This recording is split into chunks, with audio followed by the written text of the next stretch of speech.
평생을 근검절약하며 자신을 위해선 단돈 10원도 허투루 쓰지 않던 62살의 어머니가 있었습니다. 그런데 아들의 말 한마디에 망설임 없이 평생 모은 돈 2억 원을 꺼내 번쩍이는 7인승 신형 SUV를 사주었습니다. 어머니는 그 차가 가족의 화목이자 손주의 안전이며 자신의 노년에 함께할 따뜻한 동행이라고 믿었습니다. 하지만 새 차가 집 앞에 도착했을 때 아들은 어머니를 보며 이렇게 말했습니다. 어머니, 이 첸 어머니 자리가 없어요. 그 순간 어머니는 조수석에 앉아있는 며느리와 뒷좌석을 차지한 사돈 어른들을 보았습니다.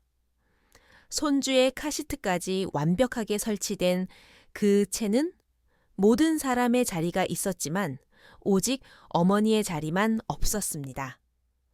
혈육의 전기 계산기로 두드려지고 헌신이 당연한 희생으로 짓밟힌 순간 길가에 홀로 남겨진 이 어머니는 과연 눈물을 삼키며 돌아섰을까요? 아니면 모든 것을 뒤바꿀 놀라운 결단을 내렸을까요? 지금부터 저와 함께 그 이야기 속으로 들어가 보시죠. 제 이름은 김영자 올해 62살입니다. 오늘은 제 손자 도윤이의 돌잔치 날입니다. 저는 아침 일찍 일어났습니다. 창밖 날씨가 참 좋더군요. 햇살이 골목을 따스하게 비추고 있었습니다. 저는 세면대 앞에 서서 얼굴을 뽀득뽀득 씻고 그저께 시장에서 산 연보라색 블라우스를 주름 하나 없이 빳빳하게 다렸습니다. 그리 비싼 옷은 아니었지만 몇 달치 장값을 아껴 장만한 옷이었습니다. 오늘 같은 날 할머니가 초라해 보이면 안 되니까요. 단정하고 활기차 보이고 싶었습니다. 작은 가죽 핸드백에 축의금 봉투를 넣고 안주머니에 금팔찌가 잘 들어있는지 3번이나 확인했습니다. 아는 금은방에 부탁해 특별히 맞춘 순금 팔찌였습니다. 우리 도윤이가 통통한 고사리 손으로 그 금팔찌를 쥐는 모습을 상상하니 저절로 입가에 미소가 번졌습니다. 오전 11시 정각 골목 어귀에서 엔진 소리가 들렸습니다. 저는 즉시 가방을 들고 대문 밖으로 나갔습니다. 검은색 신형 SUV 한 대가 미끄러지듯 다가왔습니다. 차체는 먼지 하나 없이 깨끗했고 타이어의 무늬까지 선명했습니다. 햇빛을 받아 번쩍이는 그 차는 정말 위용이 대단했습니다. 차가 멈추고 운전석 창문이 스르르 내려갔습니다. 짙은 남색 정장을 입고 머리에 포마드를 발라 넘긴 아들 민호가 보였습니다. 얼굴에는 웃음이 걸려 있었지만 저를 보는 눈빛이 어딘가 어색해 보였습니다. 이어매연이 민호가 망설이는 말투로 입을 열었습니다. 오늘 차에 어머니 자리가 없을 것 같아요. 저는 순간 멍해져서 가방을 든 손을 허공에 멈췄습니다. 무슨 소리인지 단번에 이해가 가지 않았습니다. 미워라고 저는 차 뒤쪽을 바라보았습니다. 뒷좌석 창문이 반쯤 내려가 있었는데 그 안에는 사돈 어른 2분이 앉아 계셨습니다. 2분 다 아주 격식 있게 차려입으셨더군요. 바깥사돈은 넥타이를 매셨고 안사돈은 진주 귀걸이를 하고 계셨습니다. 며느리 수진이는 조수석에 앉아 휴대전화를 만지작거리고 있었습니다. 제 시선은 그들을 넘어 뒤쪽을 향했습니다. 3열 시트, 오른쪽 창가 자리가 비어있는 게 보였습니다. 가죽 시트가 깔끔하게 깔려 있고 생수 한 병이 놓여 있는 그 자리가 분명히 비어 있었습니다. 사돈 어른들도 같이 가기로 했어요. 민호가 어색한 미소를 지으며 말했습니다. 그리고 어머니도 아시다시피 돌잔치 짐이 많잖아요. 유모차 풍선에 답례품 박스까지. 트렁크가 꽉 차서 3열 한쪽을 접어서 짐을 실어야 해요. 정말 꽉 찼어요. 하지만 저기 뒷자리에 빈자리가 하나 있잖니. 저는 저도 모르게 툭 내뱉으며 비어있는 자리를 손가락으로 가리켰습니다. 민호는 잠시 당황하더니 시선을 피했습니다. 아, 거긴 장인 장모님 앉으시기에 좀 좁고 불편해서요. 짐도 있고 해서 어머니가 타시면 너무 좁아져요. 가시는 길 불편하실까봐 저는 입을 벌렸지만 아무 말도 나오지 않았습니다. 7인승 차였습니다. 굳이 세어보지 않아도 알 수 있었습니다. 앞좌석에 2명, 중간에 2명, 그리고 뒤에 짐을 실었다 해도 분명히 한 자리는 남아 있었습니다. 저희가 좀 일찍 가서 준비해야 해서요. 민호의 말이 점점 빨라졌습니다.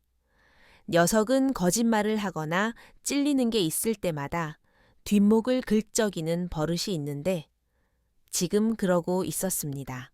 그럼 나는 제 목소리가 갈라져 나왔습니다. 어머니 카카오 택시 불러드릴게요. 예. 민호는 거의 기어 들어가는 목소리로 말했습니다. 저희가 먼저 갈 테니까 천천히 오세요. 말을 마친 민호는 제게 고개를 까딱하더니 며느리 수진에게 무어라 말을 건네며 창문을 세우르르 올렸습니다. 저는 그렇게 골목 어귀에 서서 7명이나 태울 수 있는 그 크고 번쩍이는 새 차가 천천히 출발하여 시야에서 멀어지는 것을 지켜보았습니다. 그 순간 주위의 모든 소리가 사라진 것 같았습니다. 오직 제 거친 숨소리만 가슴을 때렸습니다. 손에 든 가방은 고작 몇백 그램일 텐데 마치 쌀가만이라도 든 것처럼 천근망은 무거웠습니다. 멀어지는 차의 붉은 미등을 멍하니 바라보았습니다. 그 비어있던 한 자리가 그렇게 그들과 함께 떠나버렸습니다. 울지는 않았습니다. 눈물이 나올 겨를조차 없었습니다. 그저 누군가 제 뺨을 후려쳐 땅속으로 박아 넣은 기분이었습니다. 햇살이 너무 따가웠습니다. 밤새 정성껏 다림질한 연보라색 블라우가 갑자기 우스꽝스럽게 느껴졌습니다. 온 깃을 여며보았지만 구멍난 가슴은 가려지지 않았습니다. 저는 고개를 숙이고 휴대전화를 꺼냈습니다. 손가락이 떨렸지만 꾹 참고 택시 호출 앱을 켰습니다. 굵어진 손가락이 둔해서 이 앱을 배우는데 며칠이나 걸렸습니다. 늙어서 자식에게 폐 끼치기 싫어 배워둔 것인데 지금 생각해보니 제가 예감이 좋았던 걸까요? 아니면 언젠가 이런 날이 올 줄 알았던 걸까요? 몇 분 후 노란색 택시가 다가왔습니다. 기사님이 창문을 내리고 물었습니다. 김영자 씨 맞으세요? 저는 고개를 끄덕이고 택시에 탔습니다. 다리가 후들거려 문을 닫는 손까지 떨렸습니다. 어디로 모실까요? 경남 그랜드 호텔이요. 저는 억지로 목소리를 편곤하게 눌러 담았습니다. 네, 알겠습니다. 택시가 출발했습니다. 라디오에서는 옛날 가요가 흘러나오고 있었습니다. 저는 창밖을 바라보았습니다. 골목 양옆으로 제가 20년을 살아온 이웃집들의 낡은 담벼락이 스쳐 지나갔습니다. 빨래 건조대에는 낡은 베개 커버와 수건이 널려 있었고 양철 지붕 위로 내리쬐는 햇볕이 눈부셨습니다. 문득 제 결혼식 날이 떠올랐습니다. 저와 남편도 택시를 타고 예식장으로 갔었지요. 그때 저는 빌린 웨딩 드레스를 입고 있었고 남편은 손목 시계 하나 없는 맨손이었습니다. 그런데 지금 제 아들은 2억짜리 차를 몰고 명품 정장을 입었으면서도 정작 늙은 어미 하나 태울 자리가 없다고 합니다. 저는 무릎 위에 놓인 작은 핸드백을 내려다보았습니다. 축의금 봉투도 금팔찌도 그대로인데 제 마음은 어느 길바닥에 떨어뜨린 것인지 텅 비어버린 것 같았습니다. 택시가 올림픽대로로 진입했습니다. 차창 밖으로 가로등이 하나둘 뒤로 밀려났습니다. 머릿속에서는 필름을 거꾸로 돌리듯 지난 기억들이 쉴 새 없이 재생되었습니다. 그날 저는 저녁상을 특별히 신경 써서 차렸습니다. 갈비찜 잡채 새우볶음, 그리고 민호가 제일 좋아하는 부추 달걀말이까지 준비했었죠. 아들 내외가 밥을 먹으러 온다기에 텔레비전도 끄고 조용히 대화를 나누고 싶었습니다. 어머니 요즘도 문화센터 다니시느라 버스 타세요. 그날 밥을 먹으며 민호가 물었습니다.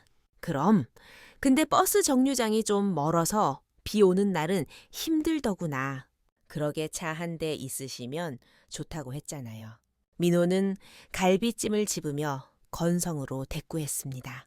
말이 그렇다는 거지?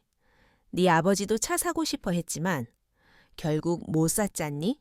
저희 요즘 차 알아보고 있어요. 옆에 있던 며느리 수진이가 끼어들었습니다. 말투는 가벼웠지만 눈은 저를 빤히 보고 있었습니다. 좀 큰 SUV로 바꾸려고요. 아이 태우고 다니려면 짐도 많고 안전해야 하니까요. 그렇지. 민호가 고개를 끄덕였습니다. 유럽 브랜드 7인승 모델을 보고 있는데 안전 등급도 제일 높고 실내도 넓어요. 그런데 초기 비용이 좀 부족해서요. 수진이는 휴대전화를 꺼내 사진을 보여주었습니다. 보세요, 어머니. 차가 커서 나중에 어머니 모시고 어디 놀러 가기도 딱이에요. 이제 택시 안 타셔도 돼요. 민호 씨가 모셔다 드리면 되니까요. 저는 휴대전화를 받아들었습니다. 푸른 잔디밭 위에 세워진 검은색 차가 번쩍거렸습니다. 문이 활짝 열려 있는데 실내가 운동장처럼 넓어 보였습니다. 정말 근사하고 품위 있어 보였습니다. 그런데 예산이 좀 모자라서 그냥 좀 더 미루려고요. 민호가 머리를 긁적였습니다. 말은 그렇게 했지만 저를 보는 눈빛은 간절했습니다. 어릴 때 비싼 운동화를 사달라고 조르던 그 눈빛과 똑같았습니다. 저는 입안에 든 밥알이 모래알처럼 느껴져 한참을 씹어도 삼킬 수가 없었습니다. 그날 밤 저는 잠을 설쳤습니다. 손주가 태어나 돈 들어갈 때도 많을 테고 사돈댁은 워낙 체면을 중시하는 집안이니 기죽지 않으려면 번듯한 차가 필요할 것 같았습니다. 내 아들이 어디 가서 기죽는 건 싫었습니다.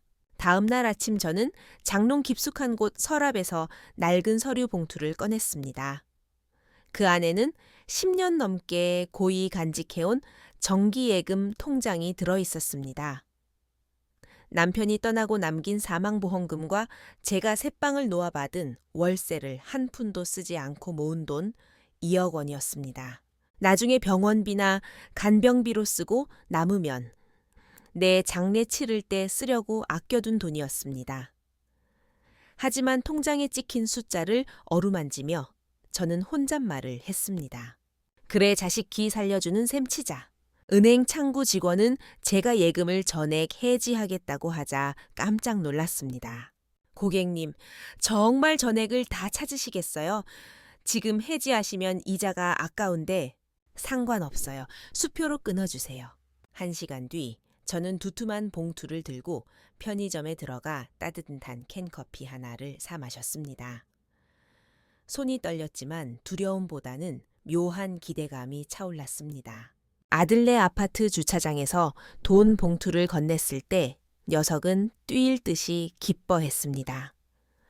막 시승을 마치고 온 고등학생처럼 들떠 있었죠. 봉투를 받아든 민호의 눈시울이 붉어졌습니다. 녀석은 저를 꽉 끌어안으며 말했습니다. 어머니 정말 감사합니다. 제가 평생 효도할게요. 저는 웃으며 말했습니다. 바보 같은 녀석 그런 소리 말아라. 너희만 잘 살면 엄마는 그걸로 됐다. 그 말은 제가 30년 동안 입에 달고 산 말이었습니다. 초등학교 졸업식 때부터 대학 입학, 결혼, 출산 때까지. 너희만 좋으면 나는 좋다. 저는 정말 제 희생이 그들의 행복이 되고 그 행복이 다시 제게 돌아올 줄 알았습니다. 하지만 오늘 알았습니다.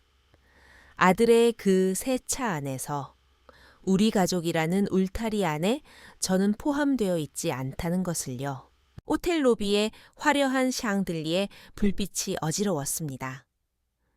회전문을 통과해 들어서자마자 제가 늦었다는 걸 알았습니다. 직원이 다가와 상투적인 미소를 지었습니다. 어느 쪽 하객이십니까? 김도윤 아기 할머니입니다. 저는 잔뜩 긴장해서 가방을 꼭 쥐고 대답했습니다. 이에 네, 이쪽으로 안내해 드리겠습니다. 직원을 따라 연회장으로 들어갔습니다. 양옆으로 늘어선 하객들을 지나 직원이 멈춘 곳은 출구와 가장 가까운 구석진 테이블이었습니다. 여기 앉으시면 됩니다. 테이블 위에는 친지석이라는 팻말이 놓여 있었지만 제 오른쪽에는 먼 친척벌 되는 아주머니가, 왼쪽에는 며느리의 모르는 친척이 앉아 있었습니다. 메인 테이블인 중앙에 원형 테이블이 눈에 들어왔습니다. 그곳 헤드 테이블에는 사돈 내외와 처남 처남댁, 그리고 며느리에 가까운 친척들이 앉아 있었습니다. 민호는 장인어른 옆에 앉아 술을 따르고 음식을 챙기며 마치 접대라도 하듯 웃고 있었습니다. 수진이도 친정엄마 귓가에 무언가 속삭이며 하하 호호 웃고 있었고요. 제 자리는 그들로부터 적어도 테이블 3개는 떨어져 있었습니다. 서빙하는 직원이 물을 따르다 제 가방에 물을 조금 흘렸습니다. 죄송합니다, 손님. 아니에요, 괜찮아요. 저는 휴지로 물을 닦아내며 억지로 웃었습니다. 고개를 들어 다시 메인 테이블을 보았습니다. 그쪽 테이블은 개인 접시에 금 테두리가 둘러져 있고 와인잔도 달랐습니다. 반면 제가 앉은 이 테이블은 플라스틱 젓가락이 아무렇게나 놓여 있었고 냅킨도 젖어 있었습니다. 저는 시선을 거두고 애써 그쪽을 보지 않으려 했습니다. 하지만 귀는 자꾸 그쪽 소리를 잡아냈습니다. 어머니 전복 좋아하시잖아요. 제가 주방장한테 말해서 특대 사이즈로 준비하라고 했어요. 수진이의 애교 섞인 목소리가 들렸습니다. 어머 그래, 역시 우리 사위 차도 좋은 거 뽑더니 센스도 좋아졌네. 안사돈의 웃음소리가 들려왔습니다. 저는 냉채를 입에 넣고 씹었지만 목구멍에 가시가 걸린 듯 넘어가지 않았습니다. 민호 결혼식 때가 생각났습니다. 예산이 부족해서 제가 발품을 팔아 예식장을 알아봤었죠. 민호는 그때도 체면을 차리느라 무리해서라도 호텔에서 하고 싶어 했습니다. 그때 녀석이 제 손을 잡고 엄마 장인어른 닭에게 꿀리기 싫어서 그래요. 한 번만 도와주세요.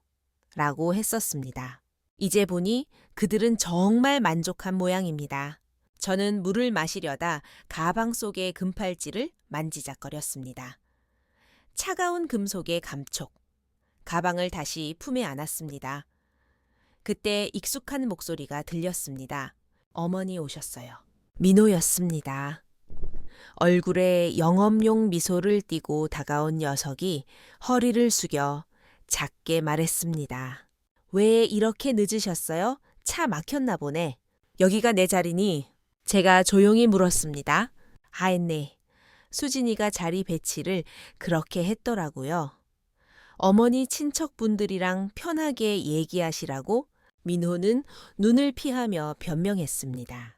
정말 배려가 깊구나. 저는 아들을 똑바로 쳐다보았습니다. 메인 테이블이 꽉 차서 그런 건 아니고 민호는 당황한 듯 헛기침을 했습니다. 아니 처가 쪽 식구들이 많이 오셔서 그래도 여기도 음식 똑같이 나와요. 편하게 드세요. 그래 알았다. 민호는 잠시 머뭇거리더니 제 어깨를 툭툭 치고는 맛있게 드세요. 라는 말만 남기고 황급히 돌아갔습니다. 다시 메인 테이블로 돌아간 아들은 장인어른의 술잔을 채우느라 바빴습니다. 수진이는 시부모인 저를 소개할 생각도 없는지 저쪽만 보고 웃고 떠들었습니다. 아무도 제게 말을 걸지 않았고 저도 아무 말 없이 앉아만 있었습니다. 나는 오늘 왜 여기 왔을까? 손자 돌잔치니까 할머니니까 왔는데 정작 나는 손주 한번 안아볼 수도 없는 이 구석자리에 앉아 있구나. 잠시 후 사회자의 진행으로 돌잡이 행사가 시작되었습니다. 자, 오늘의 주인공 도윤이 과연 무엇을 잡을까요? 빨간 한복을 입은 도윤이가 아장아장 기어 나왔습니다. 녀석이 붓을 건드리는가 싶더니 수진이가 슬쩍 방향을 틀어 청진기 쪽으로 유도했습니다. 결국 도윤이는 청진기를 집어들었습니다. 와, 청진기 의사가 되려나 봅니다. 집안의 경사네요. 사람들이 환호하며 박수를 쳤습니다. 저도 순간 기뻐서 미소를 지었지만 그건 찰나였습니다. 수진이는 아이를 안고 메인 테이블로 돌아가 친정 부모님께 안겨드렸습니다. 민호도 싱글벙글하며 그 옆에 섰습니다. 완벽한 가족 사진이었습니다. 며느리 아들 손자 그리고 처가 식구들. 조명은 그들을 비추고 있었고 저는 어둠 속에 앉아 있었습니다. 어릴 때 민호를 업어 키우고 젖을 먹이고 똥기저귀를 갈아주던 엄마는 저 완벽한 그림 속에 티끌 하나만큼의 지분도 없었습니다. 옆자리 친척이 제 젓가락으로 탕수육을 집어먹으며 말했습니다. 이 집 음식 괜찮네. 저는 대꾸하지 않았습니다. 가슴 속에 꾹꾹 눌러 담아왔던 무언가가 툭 하고 끊어지는 소리가 들렸습니다. 저는 천천히 손을 뻗어 젓가락을 집었습니다. 그리고 밥그릇 위에 젓가락을 십자로 교차해서 올려놓았습니다. 아주 천천히 그리고 분명하게. 옛날 어른들은 아실 겁니다. 밥그릇 위에 젓가락을 교차해 놓는 것. 그것은 잘 먹었다는 뜻이 아닙니다. 더 이상 먹지 않겠다. 이상을 받지 않겠다. 그리고 인연을 끊겠다는 무언의 시위입니다. 수진이의 친척 중 한 명이 그걸 보고 수군거렸습니다. 민호도 그제야 저를 봤습니다. 녀석은 술잔을 내려놓고 급히 걸어왔습니다. 어머니 왜 그러세요? 사람들 보는데. 민호가 낮게 으르렁거렸습니다. 분위기 깨지 마세요 제발. 장인어른 다 보고 계시는데 나는 다 먹었다. 제가 차분하게 말했습니다. 한숟갈도 안 드셨잖아요. 배가 부르구나. 아주 배가 터질 것 같아. 저는 가방을 챙겨 자리에서 일어났습니다. 간다.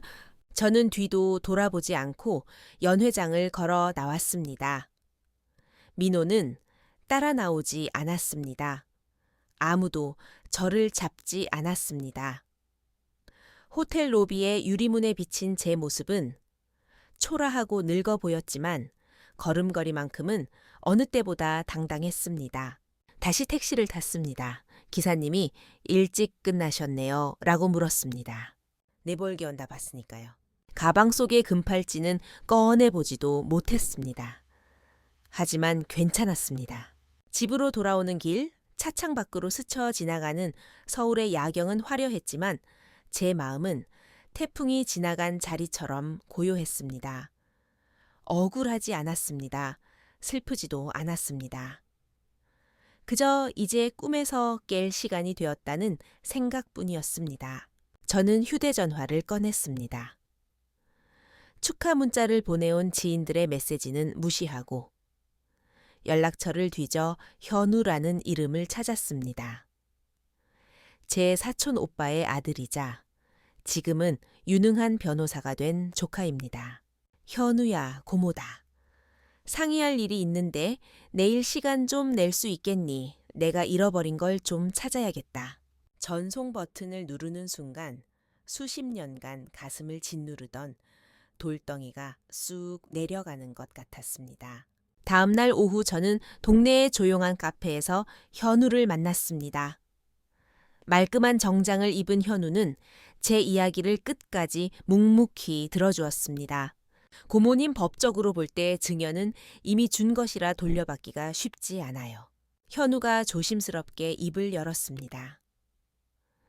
제 심장이 덜컥 내려앉았습니다. 하지만 현우는 곧바로 말을 이었습니다. 하지만 예외가 있습니다.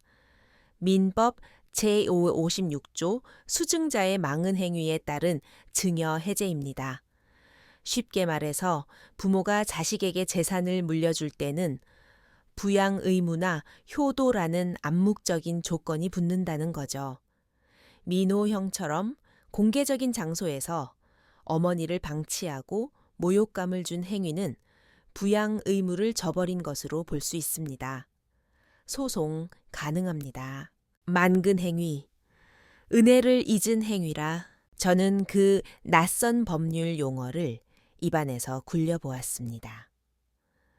법조차도 은혜를 모르는 놈은 벌한다는데 어미인 제가 망설일 이유가 없었습니다. 그럼 어떻게 하면 되니? 일단 내용 증명부터 보내시죠. 정식으로 반환을 요구하는 겁니다. 만약 돌려주지 않으면 소송으로 가겠다는 의지를 보여주는 거죠. 승산 있습니다. 저는 고개를 끄덕였습니다. 그렇게 하자.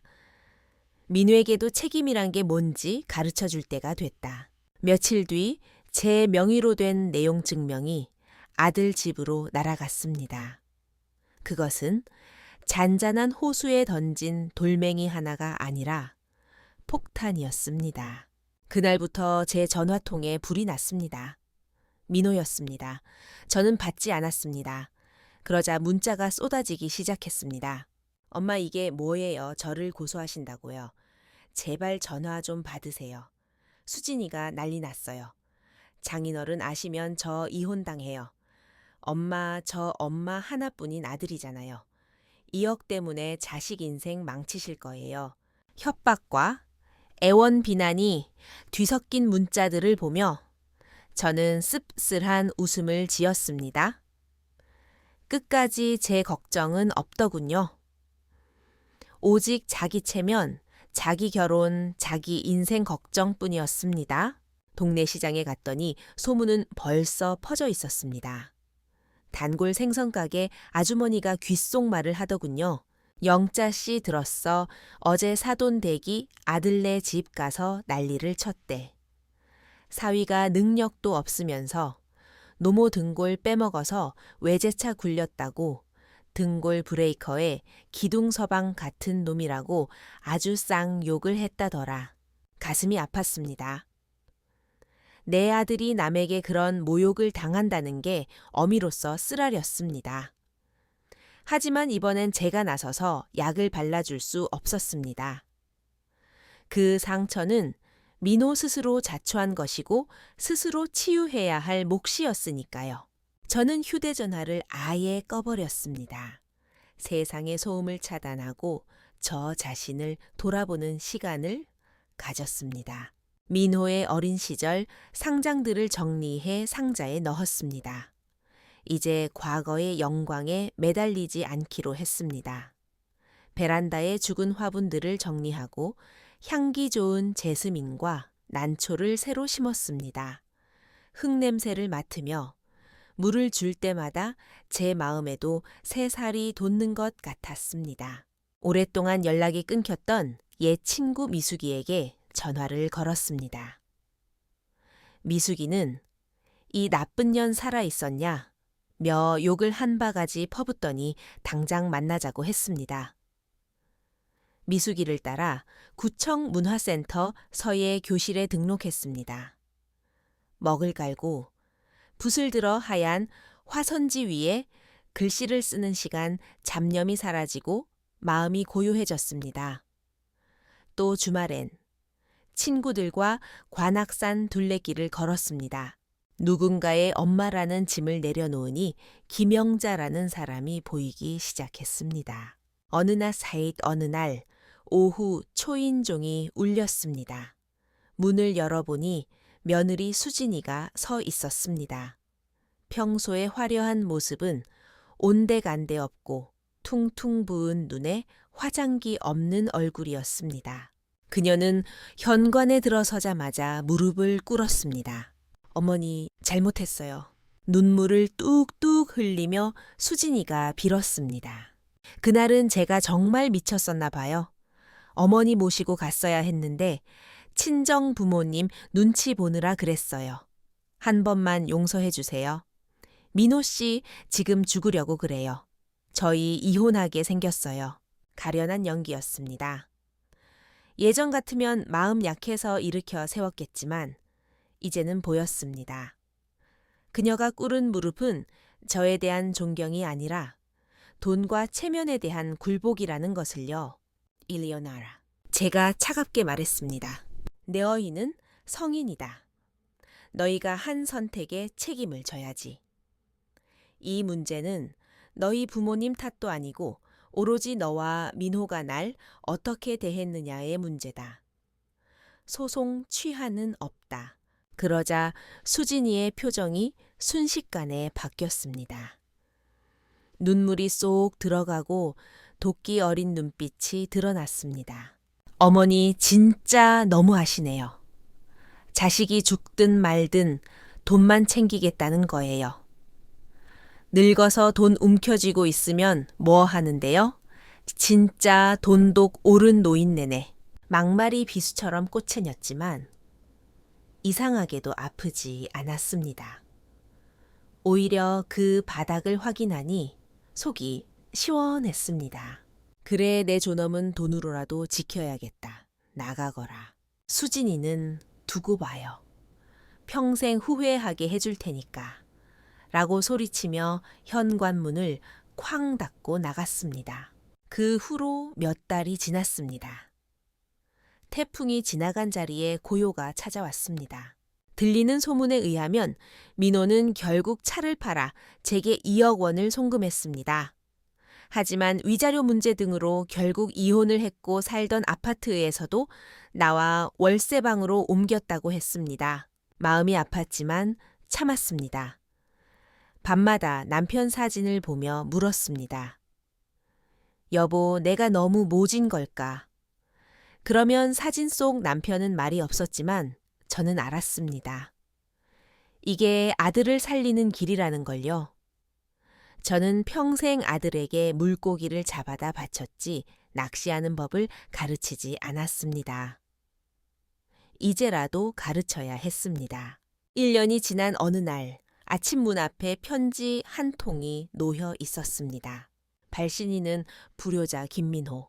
떨리는 손으로 편지를 뜯었습니다.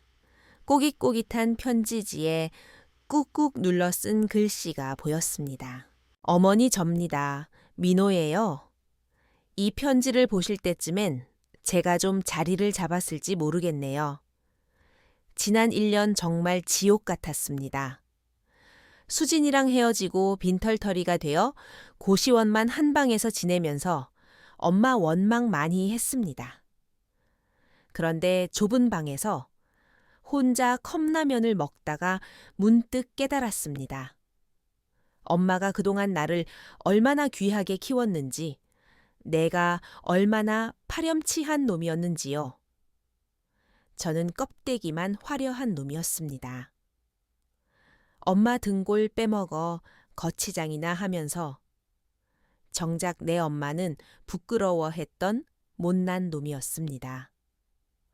어머니가 그날 젓가락을 내려놓고 나가실 때 제가 잡았어야 했습니다. 장인어른 눈치가 아니라 엄마 눈을 봤어야 했습니다. 이제야 압니다. 엄마가 나를 버린 게 아니라 나를 사람 만드시려고 매를 드셨다는 걸요. 저 지금 작은 건축 사무소에서 다시 시작했습니다. 월급은 적지만 제 손으로 번 돈으로 밥 사 먹고 방세 내니까 이제야 진짜 사는 것 같습니다. 죄송합니다. 그리고 감사합니다, 어머니. 편지를 다 읽고 저는 오열했습니다. 슬픔의 눈물이 아니라 잃어버렸던 자식이 돌아온 기쁨의 눈물이었습니다.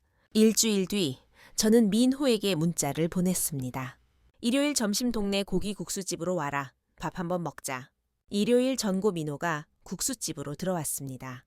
살이 많이 빠지고 얼굴은 까맣게 탔지만 눈빛은 예전보다 훨씬 단단해 보였습니다. 명품 정장 대신 수수한 점퍼를 입은 모습이 더 든든해 보였습니다. 우리는 김이 모락모락 나는 고기국수를 사이에 두고 마주 앉았습니다. 많이 먹어라. 네, 어머니도요? 민호가 국수를 후루룩 먹다가 눈물을 뚝뚝 흘렸습니다. 국물에 눈물이 섞여 들어갔지만 녀석은 멈추지 않고 먹었습니다. 식사가 끝날 무렵 저는 물 한 잔을 마시고 정색하며 말했습니다. 민호야, 너를 용서한다.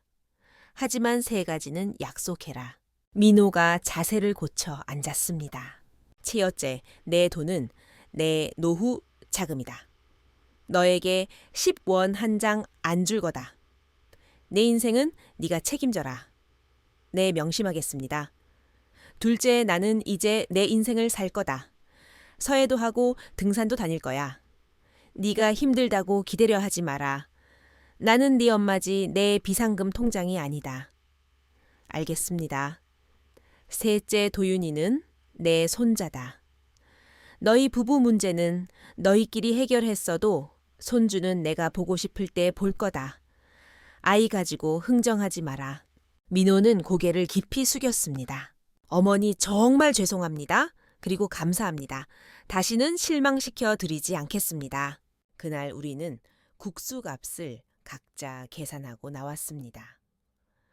하지만 돌아가는 길에 민호가 제 손을 슬그머니 잡았습니다. 투박하고 거친 아들의 손, 그 온기가 참 따뜻했습니다. 그로부터 2년이 지났습니다. 저는 여전히 서예를 하고 친구들과 산에 다닙니다. 민호는 성실하게 일하며 작은 건축 사무소를 꾸려가고 있습니다. 주말이면 도윤이를 데리고 와서 제 집 마당에서 놉니다. 지난주 제 생일날 민호가 직접 만든 앨범을 선물로 주었습니다. 첫 장에는 30년 전 제가 남편과 함께 떡볶이 장사를 하던 시절의 흑백 사진이, 마지막 장에는 제가 서예 대회에서 상을 받는 사진이 꽂혀 있었습니다. 그리고 맨 뒷장에 이렇게 적혀 있더군요. 넘어져도 다시 일어나는 법을 가르쳐 주신 나의 영웅 어머니께. 사랑하는 시청자 여러분, 여러분은 어떻게 생각하시나요? 부모의 사랑은 내리사랑이라지만 그 사랑이 독이 되지 않으려면 때로는 뼈를 깎는 아픔을 감수하고서라도 거절을 가르쳐야 하나 봅니다. 진정한 사랑은 무조건적인 희생이 아니라 자녀가 스스로 홀로 설 수 있도록 지켜봐주는 단호함일지도 모릅니다. 오늘 김영자님의 사연이 여러분의 가슴에 작은 울림이 되었기를 바랍니다.